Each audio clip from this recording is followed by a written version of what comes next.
Hello guys! Welcome to my channel. So for today's video, ang ituturo nating kanta ay ang kantang My Love, Mine All Mine by Mitski. Okay?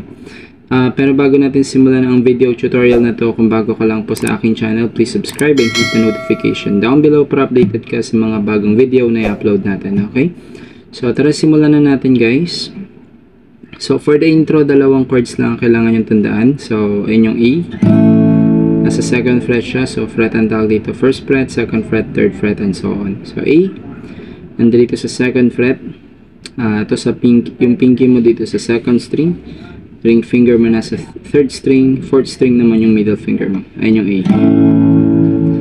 Okay, so yung second chord naman natin is yung D minor. So D minor guys, sa first fret, lagay mo yung pinky mo sa, lagay mo yung index mo sa first string, tapos tong middle finger mo dito sa second fret ng third string, tapos tong ring finger mo nandito sa second string ng third fret. So first string, second string, third, fourth, fifth, sixth string. Okay, so ayan, D minor. Okay, so yun yung mga chords, yung dalawang chords na kailangan natin for the intro. So game,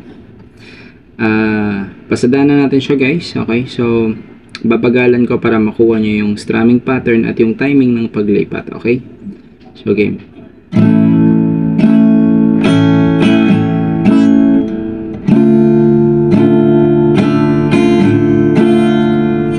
Ayun na yun. Okay, ayun yung ating intro. Tapos after nun, verse na tayo guys. So sa verse, ang mga chords natin ay A minor, A. Naturo ko na sa inyo yan. Nadagdagan na siya ng D tsaka C sharp. So C sharp guys, ganito siya, 1, 2, bilang ka, 1, first, second, third, fourth. Sa fourth fret, nandito yung index mo sa fifth string, nandito naman itong tatlong daliri mo dito sa anong fret to? Sa 6th fret. Okay, so nandito siya sa second string to, ito sa third string, ito sa fourth string yan. Okay, bar chord siya. Kung hindi nyo kaya yan, pwede nyo gawin to. Ito yung easier version nya. Alisin mo to, baba. Ito, lagay mo lang to dito. Para siyang A. Nandito sa 6th fret. Okay, tapos baba mo to. Tapos, wag mong tatamaan tong dalawang string sa taas na 5th at 6th string. Ito lang tatamaan mo. So, ganyan na lang gawin natin sa video na to para mas madali. Ito yung C sharp na gagawin natin, yung mas madaling version, okay? As after nyan, hindi ka na. So, hindi guys, lagay mo lang tong index mo sa third string ng second fret. Itong middle finger mo sa first string ng second fret. Itong ring finger mo nandito sa third fret dito sa second string. Ay mga chords natin sa A, C sharp, tapos D, tapos D minor. Ito yung mga chords natin for the verse. Okay, so simulan na natin guys. Babagalan ko ulit para makuha nyo yung strumming pattern at yung timing ng paglipat sa bawat chords. Okay, so lagyan na natin agad siya ng lyrics.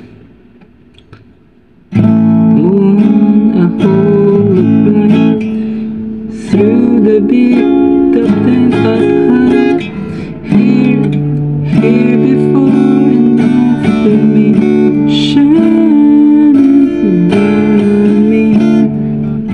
Oh, tell me if I could send up my heart to you, so when I die, which I must do, shine down with you. So, yun yung ating mga chords sa ating verse. And then, 2 times mo lang siyang gagawin. Yung A, C sharp, D, tapos D minor 7. D minor, okay? 2 times mo lang gagawin yun. After nun, chorus ka na. So, sa chorus, yun din yung chords na gagamitin mo. Pero, papakita ko sa inyo yung timing. Pero, may iba yung timing niya ng paglipat. Papakita ko sa inyo kung paano yung timing ng paglipat, okay? Pero yung mga chords, ganun din, kamukha lang nun sa verse. 2 times mo ba lang gagawin yung A, C sharp, D, and D minor. Okay?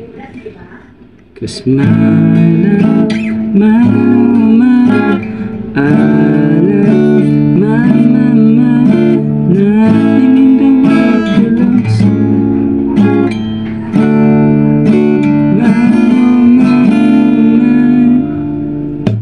So, ayan. So, pag nagawa mo na yung 2 times, tapos ka na sa chorus, pasok na yung ating instrumental. So, instrumental guys, yung interlude natin guys, ganun din yung chords mo. A, C sharp, okay, tapos D, tapos D minor. 1 time mo lang gagawin yan, okay? After mo ng interlude, pasok na yung second verse. Sa second verse, ganun din yung chords nun. A, C sharp, tapos D, tapos D minor, tapos D minor. Okay? Pero 1 time mo lang siya gagawin yung mga chords na yun sa second verse.